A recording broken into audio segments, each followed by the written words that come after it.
I present to you for the very first time the married couple, Mr. and Mrs. Lincoln and Natalie Wells. I love you, Lincoln.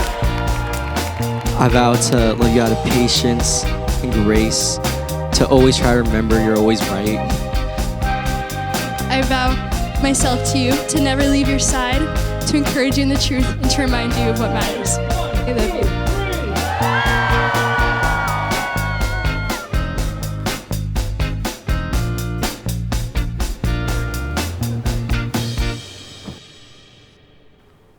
I vow to go with you wherever God may lead us, to trust His sovereign placing us together, and to trust your leadership. I vow to stay with you and seek to love you every day, to remain steadfast on the best and worst days.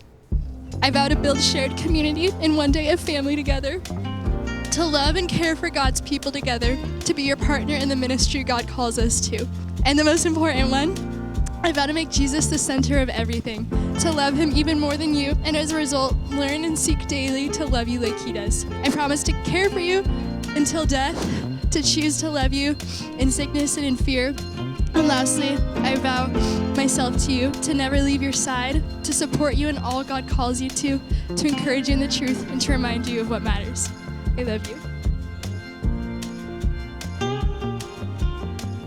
I vow to love you just as Christ loves the church and sacrifice and leading well.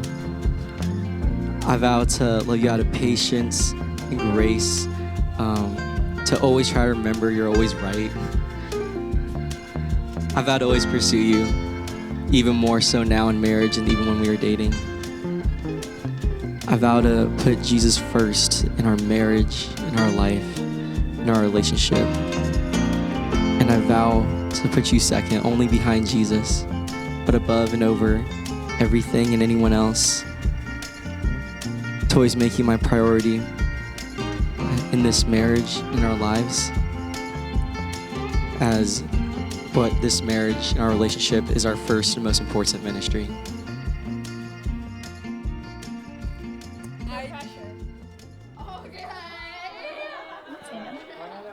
I'm so happy for you, Lincoln. You can tell when you see you two together. You're like the perfect fit. I know. You're like the great combination. He treats you so well and loves you the way you need to be loved.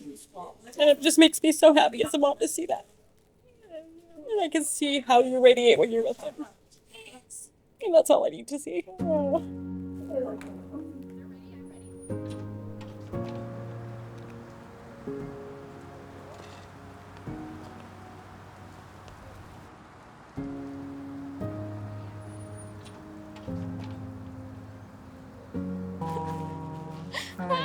You look so cute. You look so cute. You look so good. I love you too. I'm really excited to marry you now. You smell good. Oh, thank you. You look so pretty, baby. Well, welcome on behalf of Lincoln Thomas Wells and Natalie Grace Galloway and their families. Thank you for being here to celebrate their special day. God, thank you so much for who you are. Thank you for this wonderful couple that you have brought together. Lord, you have gifted them and made them so wonderfully unique, and you've brought them together in such a cool way. And so, God, we give you all the glory, honor, and praise. God, I just pray that you would bless their relationship, bless their marriage. God, help them to keep you at the center. Well, as a result of their vows, Lincoln and Natalie have confessed together and pledged their faithfulness to each other in the covenant of marriage, and have witnessed their vows before God and this company of friends and loved ones, and have sealed it by giving and receiving rings. I therefore pronounce you husband and wife. Lincoln, you may kiss your bride.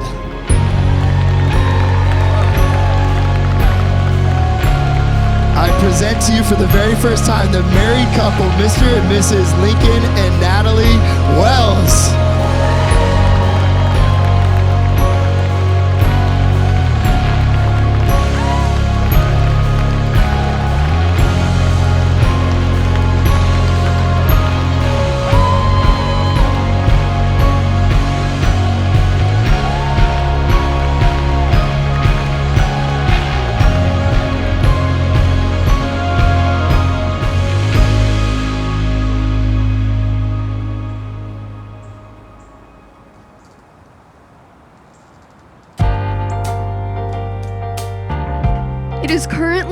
12:13 a.m. on February 19th, and for the last hour or so, I've been going through every single TikTok I have currently reposted. It was talking about how odd it is to be in the house where you grew up and seeing your sister's abandoned room, while she's over 1,000 miles away, starting a new life with her big girl job and getting married. You're still at home, hoping she'll come back and continue the life you lived growing up together. So now, as Natalie gets married and starts her own family, all those memories of eating breakfast together and arguing whoever gets to shower first, and fighting over clothes, then giggling minutes later and staying up too late talking, they'll all be just that, just memories. Now, Lincoln gets to take my place and live these experiences with Natalie for the rest of their lives. Looking back at it now, there's nothing I wouldn't do to laugh with her, or yell at her, or punch her in the face like I did when we were kids. And if I could spend the rest of my life doing that with Natalie, then I would. But I don't, and Lincoln does, and I don't think he'll ever understand just how lucky he truly is. Lincoln was my next door neighbor for the longest time. So I've been able to see him in many phases of life. And I've been able to see him in our awkward phases, in our exciting phases when we're getting our driver's license, and our first wrecks and things like that. But something that you may not have known about Lincoln is that growing up, he chased a lot of girls. And you can't hate the player for playing the game. Now that he's met Natalie, he stopped chasing because he didn't need to anymore. He found the one person who matched his energy, understood him, and made him better just by being herself. So I want to give it up to the man who finally stopped chasing and the woman who is worth the wait, to Natalie and Lincoln. Cheers.